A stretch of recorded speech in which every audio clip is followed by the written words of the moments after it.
여러분 안녕하세요. 한 주간 동안 건강하게 잘 지내셨습니까?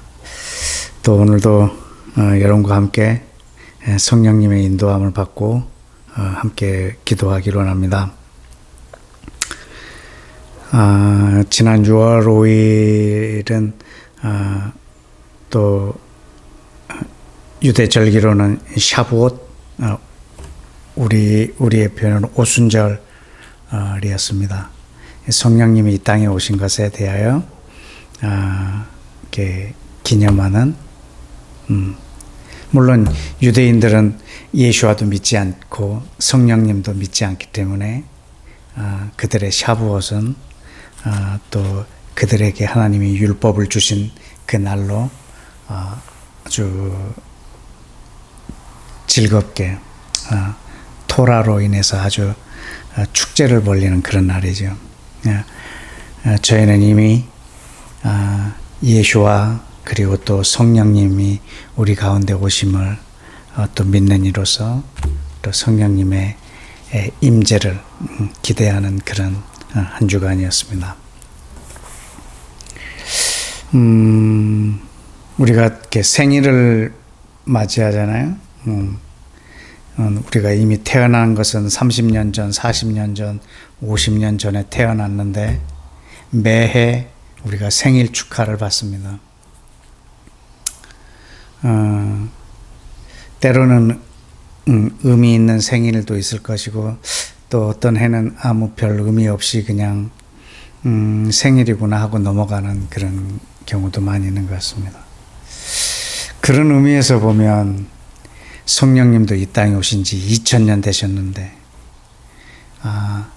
2000년 동안 이 성령님의 오심을 우리가 생일 축하하듯 그리고 생일이 끝나면 또 그분의 오심의 의미가 퇴색되어 버리기도 하고 관심이 없어지기도 하지만 이 땅에 예수와께서 33년 오신 것이 하나님의 큰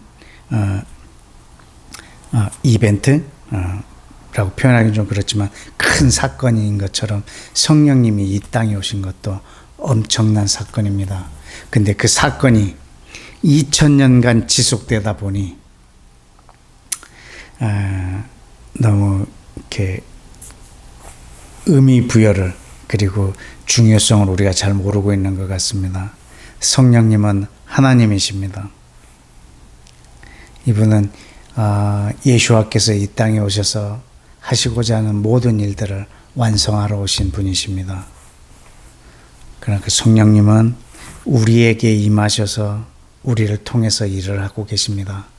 전능하신 분이 자기의 전능성을 우리 인간의 한계에 스스로 제한하시고 우리와 동역하기를 원하시는 하나님이십니다. 성령님이 이 땅에 계신 것을 1년에 한 번 기념하기에는 너무 어마어마한 하나님의 역사입니다.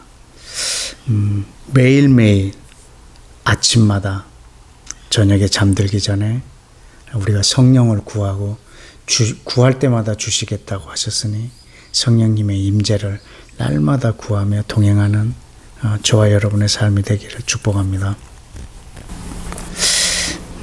그리고 지난 6월 6일은 현충일이었고 우리나라의 독립 또 이 나라를 지키려고 전쟁 중에 산화하신 선배들 그리고 민주화 항쟁으로 자기 목숨을 내놓은 모든 사람들을 위한 우리의 그런 마음이었는데 또 요즘에 우크라이나의 상황을 보면 그 나라를 지키기 위해서 그 많은 사람들이 각기 큰 자신만의 에피소드를 가지고 전쟁에 참여하는 많은 미담들이 소개되어지고 그거 볼 때마다 참 가슴이 찡하고 하나님 저 전쟁을 빨리 끝내주시고 저들이 헛된 죽음을 맞이하지 아니하도록 우리가 기도하고 있습니다.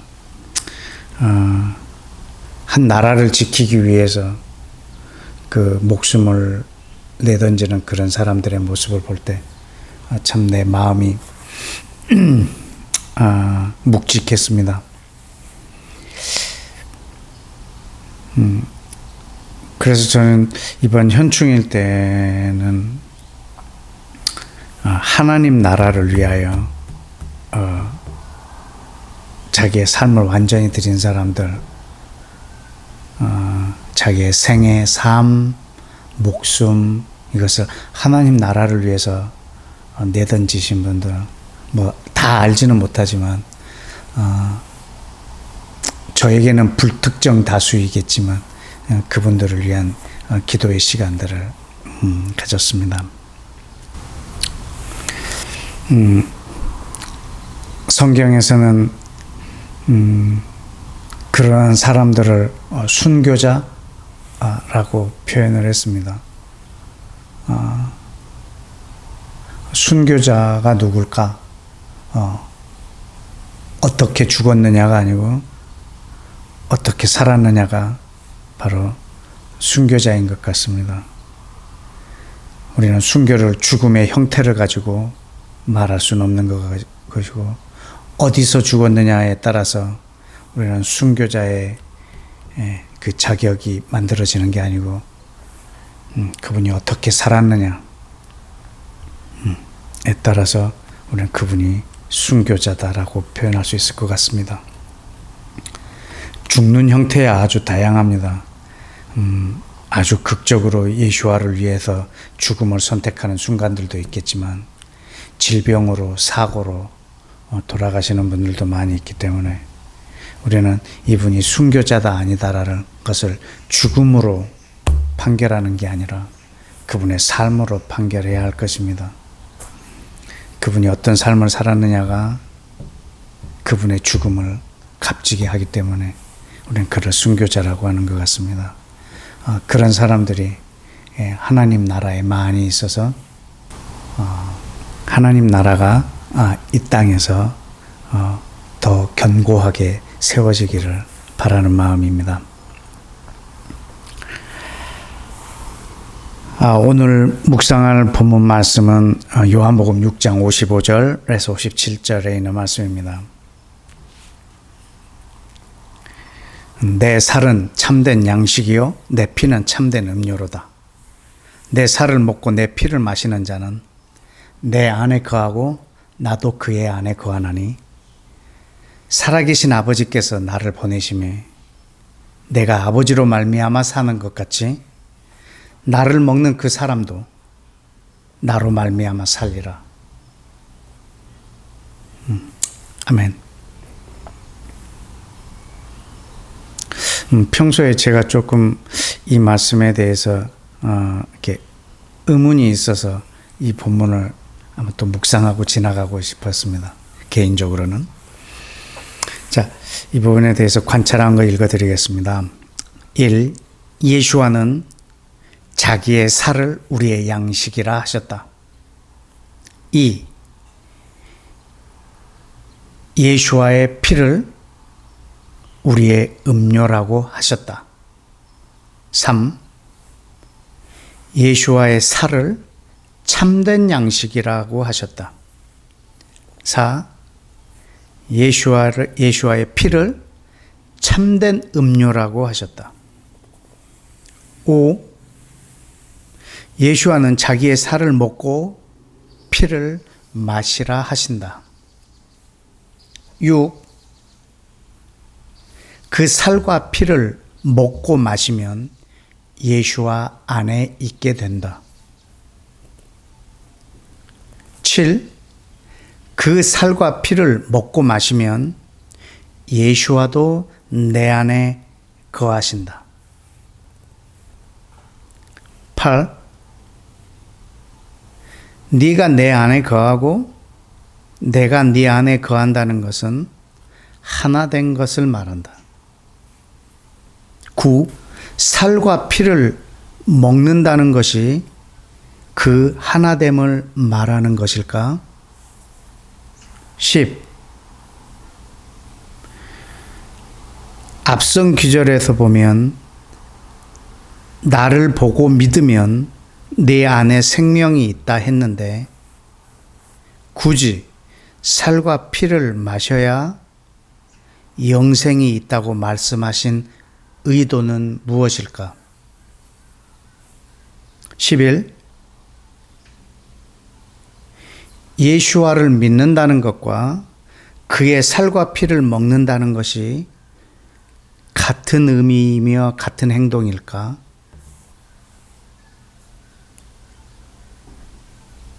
12. 예수와는 살아계신 아버지께서 보내셨다. 13. 보냄을 받으셨기에 보내신 아버지로 말미암아 이 땅을 사셨다. 14. 자기를 보내신 아버지의 의도와 뜻이 예수와의 삶의 의미이셨고 동기이셨다. 15. 예수와를 먹는 사람도 예수와의 의도와 뜻이 그 사람의 삶의 의미와 동기이다. 16. 예수와의 보냄을 받으심과 우리가 예수와를 먹는 것은 어떤 연관관계가 있는가? 17. 보냄을 받으셨다는 사실이 예수와의 삶의 모든 가치의 기준이셨다. 18. 우리도 예수와를 먹었다는 것이 삶의 모든 가치의 기준이 된다. 19. 예수와의 몸을 먹는 사람은 그 몸을 위해 사는 것이다. 20. 우리의 삶의 목적과 존재의 이유는 내가 먹은 그리스도의 몸에 있다.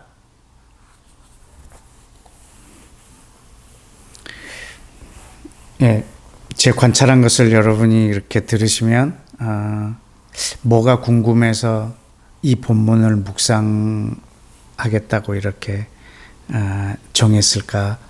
혹시 힌트를 얻으실 수도 있을 것 같기도 합니다. 왜 그리스도의 살과 피를 우리가 먹어야 될까? 오늘은 그 하나를 좀 해석을 하고 기도했으면 좋겠습니다. 분명히 나를 믿는 자는, 아버지의 보내신 자를 믿는 자는, 나를 보고 믿는 자는 영생을 얻었다. 마지막에 다시 살리리라. 분명히 이렇게 말씀하셨는데 왜 또 굳이 내 살과 피를 먹어야만 내가 마지막에 다시 살리리라. 그를 영생을 그에게 주리라. 이 표현을 또 하셨을까? 예수님을 믿는다는 것만으로 부족한가? 아니면 우리가 그 살과 피를 먹는 지금의 의미로는 성찬이죠. 이걸 참여해야지만 우리에게 영생이 있다는 말씀인가? 그래서 늘 이 부분이 제 마음속에 이렇게 의아한 부분이 있었습니다. 그리고 그 몸을 먹는다는 의미는 제 마음속에 이미 제가 갖고 있었던 것도 있었고요.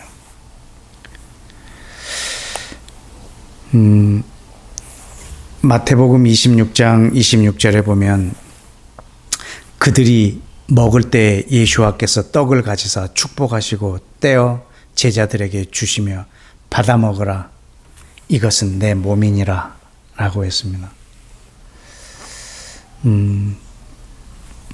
그런 표현들, 그런 말들을 당대 유대인들은 어떻게 사람이 사람의 고기를 먹는다고 하는 거 마치 식인종을 대하듯 예수와를 오해했던 것 같습니다. 내 살을 먹어라, 내 피를 마시라. 구약에서는 동물의 피도 다 빼서 그 고기를 먹으라고 말씀하셨는데 예수님께서는 내 피를 마시라, 내 살을 먹으라 라고 표현하시는 그런 의미들, 많이 당대 유대인들은 굉장히 의아해했을 것 같습니다. 물론 예수와를 믿는 것이 그 살과 피를 먹는 행위인 것도 사실인 것 같습니다. 그의 살과 피를 먹는다? 이건 또 다른 표현으로 하면 예수님을 믿는다 라고 하는 건데, 우리가 성찬을 하고 포도주와 떡을 이렇게 나누는 이 행위의 그 의미의 중요성을 다시 한번 되새기고자 이 본문을 택했습니다.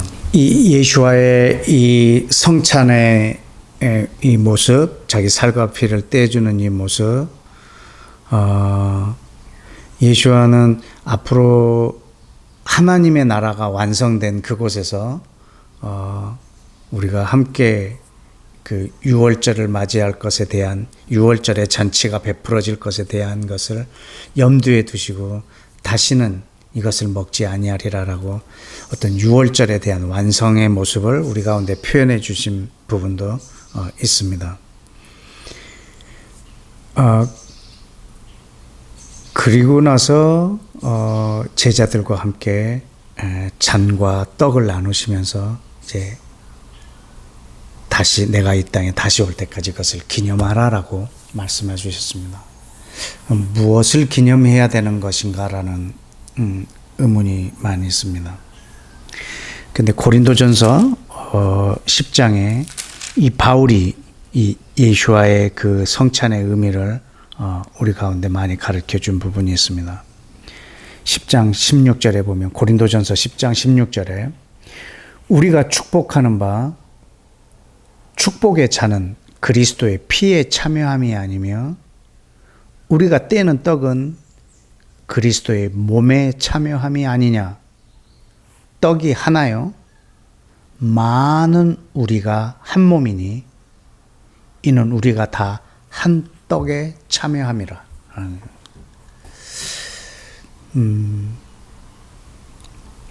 제가 보는 성찬의 가장 중요한 의미인 것 같습니다. 떡이 하나고 이것을 먹는 사람들이 아주 많이 있습니다. 그런데 이 모두가 다 한 떡에 참여한 것입니다. 그래서 우리 모두가 그리스도와 한 몸이 되었다라는 것이죠.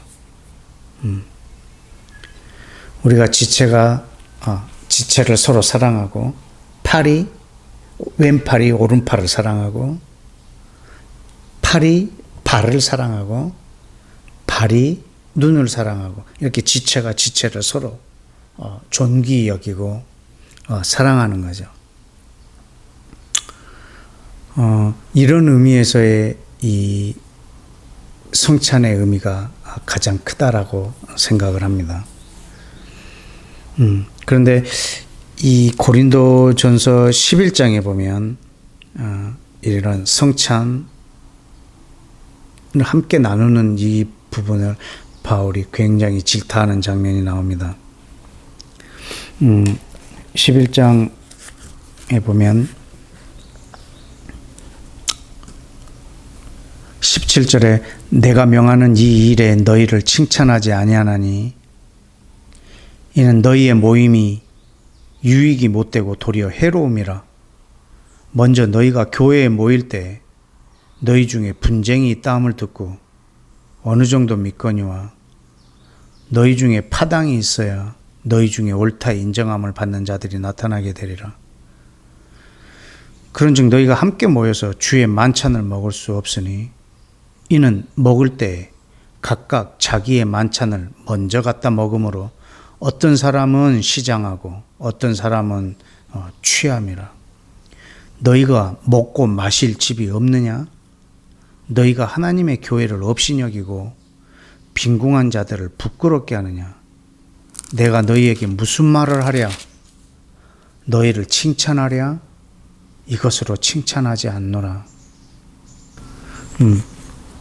지금 이들이 서로 파당이 나누어지고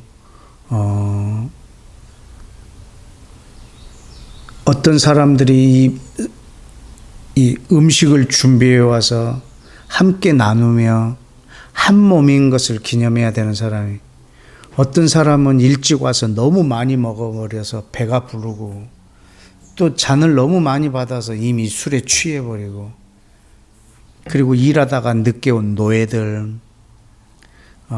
또 먹고 살기 위해서 수고하다가 늦게 온 사람들, 이 사람들은 아예 음식 구경도 못하고, 그래서 이 사람들은 배고파 있고, 먼저 온 사람들은 부자들, 또 지위가 있는 사람들은 먼저 와서 좋은 것들을 먼저 다 먹고 배불러 있고, 이것에 대해서 책망하는 것입니다.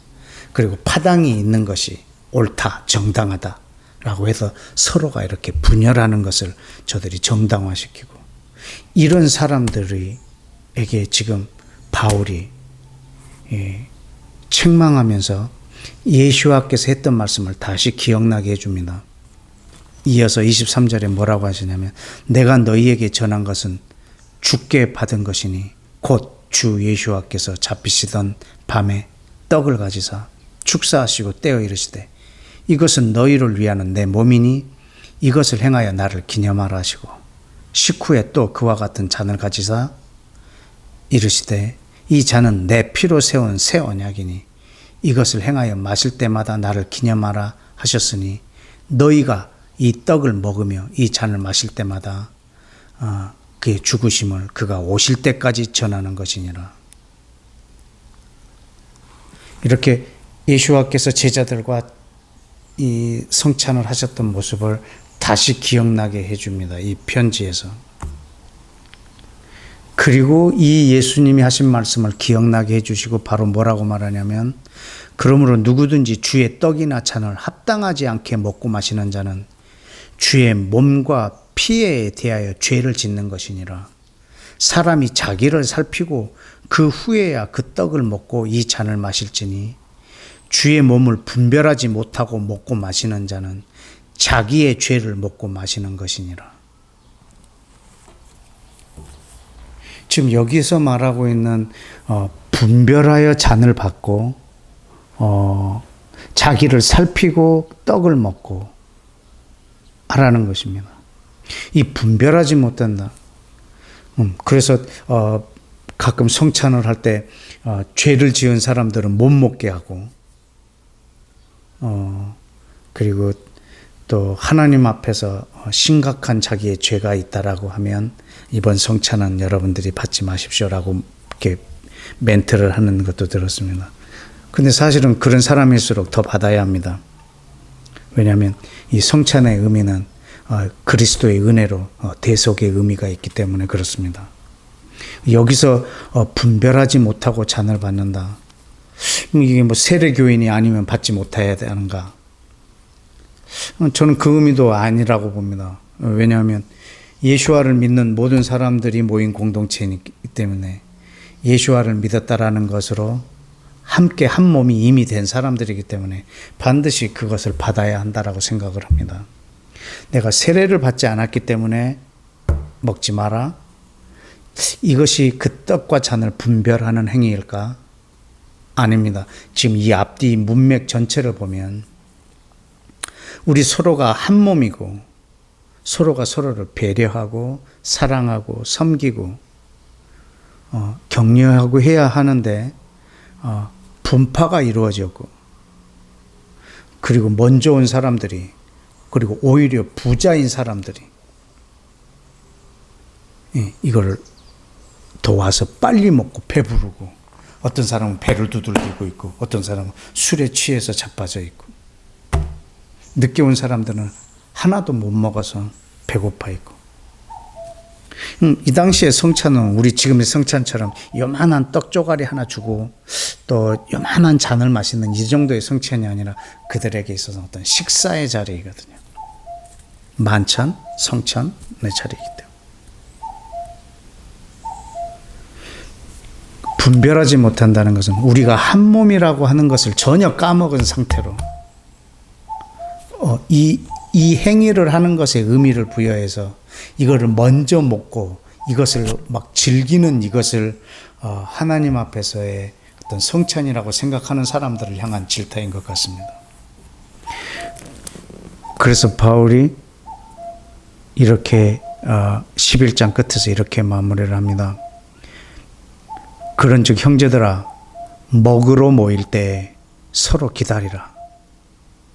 만일 누구든지 시장하거든 집에서 먹을지니 이는 너희의 모임이 판단받는 모임이 되지 않게 하려 함이라. 진짜 배고프면 집에서 많이 먹고 오라 이거예요. 기다리라는 거죠. 서로 함께 우리가 한 몸인 것을 나누고 성찬을 먼저 와서 성찬을 했다고 해서 하나님 앞에 더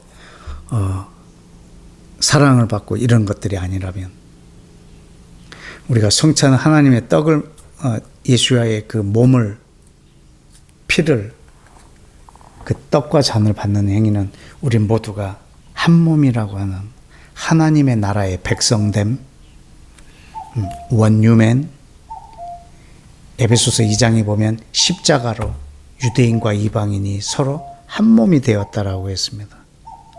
한 떡을 열방에 있는 모든 사람이 나눠 먹는 의미는 모두가 그리스도 안에서 한 몸이라는 의미입니다.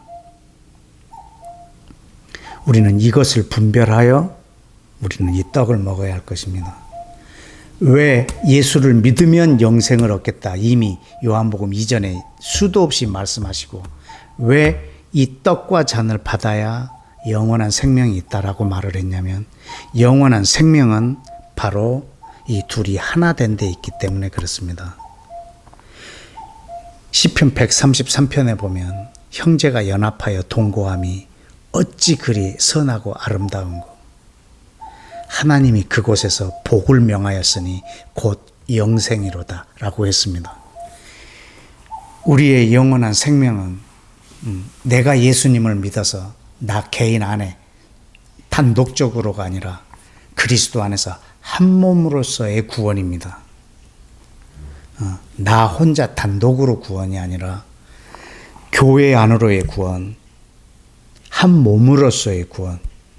그래서 굳이 예수와께서 그 살과 피를 먹으라 말씀하셨던 것 같습니다. 우리 함께 기도하겠습니다. 금방 그 바울이 썼던 고린도 전서의 편지 12장 바로 다음 장에 보면 이렇게 표현합니다. 몸은 하나인데 많은 지체가 있고 몸에 지체가 많으나 한 몸인 것 같이 그리스도도 그러하니라. 그리스도의 몸이 어떻게 이루어졌냐면 몸은 하나인데 많은 지체가 있는 것처럼 지체가 많으나 한 몸인 것처럼 그리스도가 그런 분이라는 겁니다. 그래서 우리가 성찬을 합니다. 여러분, 한 가족이 한 음식을 온 가족이 나눠 먹습니다. 식구라는 말이죠. 같이 밥을 먹는 의미 아주 참 대단하게 중요한 의미인 것 같습니다. 우리 그리스도인들이 함께 식사를 하는 행위는 그냥 배고파서 밥 먹는다, 때가 되어서 밥 먹는다 그런 의미보다도 그리스도인들의 식사 자리는 참 존귀한 것 같습니다. 왜냐하면 우리가 서로 한 몸인 것을 그 시간에 공유하고 있기 때문입니다. 저는 여러분의 모든 식사의 자리가 예수 그리스도의 몸을 기억하는 그런 만찬의 자리가 되기를 축복합니다. 이 시간 우리가 기도할 때 우리가 나 스스로 내 한 몸이 예수님을 영접해서 주님 앞에 구원을 받는다. 이 개별적인 개념이 아니라 나는 그리스도의 전 인류가 예수와를 믿는 전 인류가 한 몸으로서 구원을 받는다. 한 몸, 한 사람, 이분이 바로 예수와입니다.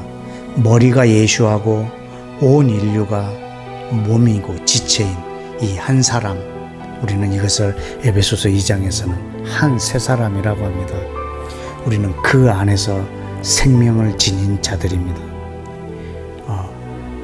우리가 이 시간 기도할 때 하나님, 당신의 몸이 온전하게 세워지고 뇌에서 명령하는 것이 손가락 끝에까지 전달됐듯이 당신의 몸이 이 땅에서 건강한 몸으로 오늘도 성장하도록 우리가 이 시간에 하나님 앞에 이 기도를 올려드리기 원합니다.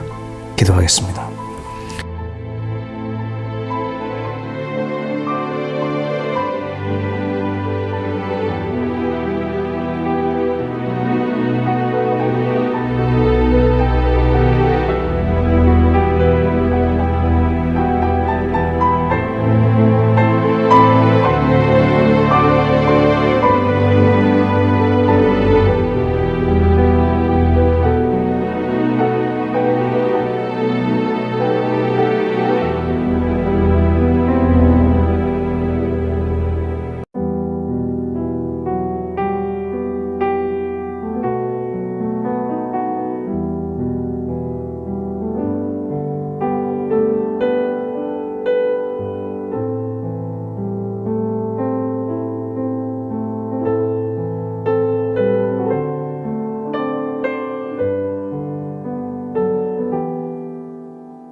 아멘. 우리 다시 한번 기도하겠습니다. 방금 읽어드렸던 고린도전서 12장 12절에 몸은 하나인데 많은 지체가 있고 몸의 지체가 많으나 한 몸인과 같이 그리스도도 그러하니라. 이어서 13절에 우리가 유대인이나 헬라인이나 종이나 자유인이나 다 한 성령으로 세례를 받아 한 몸이 되었고 또 한 성령을 마시게 하셨느니라. 아멘. 그리스도가 어떻게 이 땅에 존재하고 계시냐면 몸이 하나인데 많은 지체가 있고 지체가 많으나 한 몸인 것이 예수와께서 이 땅에 지금 현재 존재하고 계시는 형태이십니다. 그것을 이루시려고 샤브옷의 그 주인공이신 성령께서 이 땅에 오셨습니다. 그래서 유대인이나 이방인이나 종이나 자유인이나 다 한 성령으로 세례를 받고 한 몸이 되어 한 성령을 마시게 했습니다. 지금 성령께서 이 땅에 오셔서 하고 계시는 일이 바로 열방에 있는 모든 이들을 하나로 엮으시는 일을 하고 계십니다. 다시 에베소서 2장에도 있었던 그 말씀처럼 유대인과 이방인이 예수 안에서 한 성령으로 하나 되었다라고 말을 했습니다. 오늘도 성령께서 이 일로 인하여 온 열방에서 그분의 열심이 실로 지대하십니다. 이 시간 우리가 기도할 때 성령님을 좀 응원해 드리길 원하고 성령님이 하시는 일을 찬양합니다. 성령께서 예수님의 살과 피의 의미를 이 땅에서 온전하게 이루시는 하나님이십니다라고 성령님을 좀 칭찬해 드리고 인정해 드리고, 성령님, 나도 성령님이 하시는 일에 동행하고 동역하기를 원합니다. 온 열방이 예수와의 피와 살로 하나가 되는 이 일에 성령님 강력하게 역사하여 주시고 오늘도 예루살렘의 생기로 들어가 주시옵소서라고 우리 함께 다 같이 기도하겠습니다.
여러분이 이 기도 시간이 마치고 나면 또 개인적으로 더 충분히 기도하시기를 원합니다.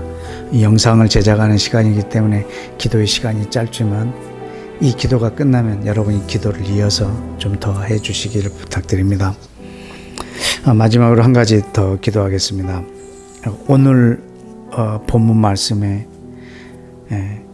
살아계신 아버지께서 나를 보내심에 내가 아버지로 말미암아 사는 것 같이 나를 먹는 사람도 나로 말미암아 살리라 그랬습니다. 살아계신 아버지께서 나를 보내심에 내가 아버지로 말미암아 산다. 그래서 나를 먹는 사람도 나로 말미암아 산다. 이렇게 표현을 하셨습니다. 이 묵상에 저한테 많은 인사이트를 줬습니다. 그러니까 살아계신 아버지께서 나를 보내셨기 때문에 내 삶의 의미는 나를 보내신 것에 있다라고 표현을 하시는 겁니다. 그러니까 아버지로 말미암아 산다, 이 말은 아버지께서 나를 보내신 것이 내 삶의 목적이다. 그 보내신 뜻을 이행하는 것, 그리고 내가 보냄받은 자로서의 나의 정체성, 이것이 나를 살게 했던 원동력이고 내 삶의 목적이었고 의도였고 행위였다라고 말씀하십니다. 그래서 이어서 말씀하십니다. 나를 먹는 사람도 나로 말미암아 살리라. 이 말은 예수와를 먹었다라는 그 사실, 살과 피를 먹어서 한 몸이 되었다라고 하는 이것이 내가 이 땅을 사는 나의 삶의 목적이라는 것입니다. 이것이 바로 예수와로 말미암아 산다는 말의 의미인 것 같습니다. 예수와는 아버지께서 나를 보내셨다. 이것으로 그분은 사셨고 우리는 그의 살과 피를 먹었다. 그래서 우리가 온 열방이 예수 안에서 성령으로 하나 된다. 이것이 오늘 우리가 사는 목적인 것 같습니다. 그래서 그분의 살을, 그분의 몸을, 그분을 먹었다면 나는 그것으로 말미암아 사는 것입니다. 그것이 내 인생의 의미고 내가 이 땅을 사는 존재의 이유인 것 같습니다.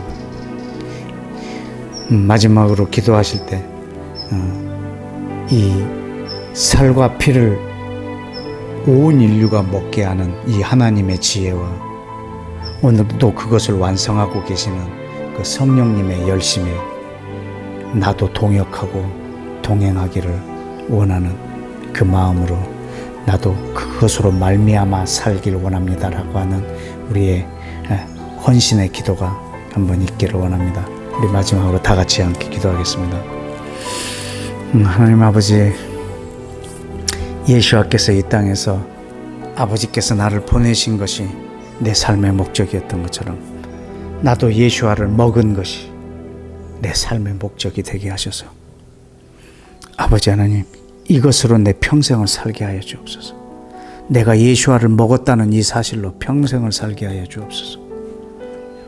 온 열방이 하나가 되게 하여 주옵소서. 온 유대인이 하나가 되게 하여 주옵소서.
예수와의 이름으로 기도했습니다. 아멘. 오늘도 성령님과 함께 이 기도의 자리에 함께 해주신 여러분께 감사드립니다. 그리고 성령님 날마다 우리 삶 가운데 그리고 우리 회의실 가운데 초청하고 환영합니다. 성령님 많이 사랑하고 존경합니다. 이 땅에 유일한 스승은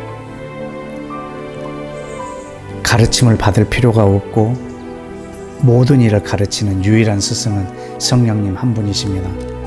성령님 사랑합니다. 우리 다음 주 묵상 본문은 요한복음 7장입니다. 또 중간에 이렇게 한 구절을 따서 또 묵상하기 때문에 여러분이 묵상하기 전에 요한복음 7장 전체를 정독하시고 그리고 16절부터 18절을 묵상하시기 바랍니다. 7장 전체를 정독하는 이유는 문맥을 놓치지 않고 그 의미가 변질되지 않기 위해서입니다. 전체 속에서 그 기절을 봐야 되기 때문에 그렇습니다. 요한복음 7장 16절에서 18절.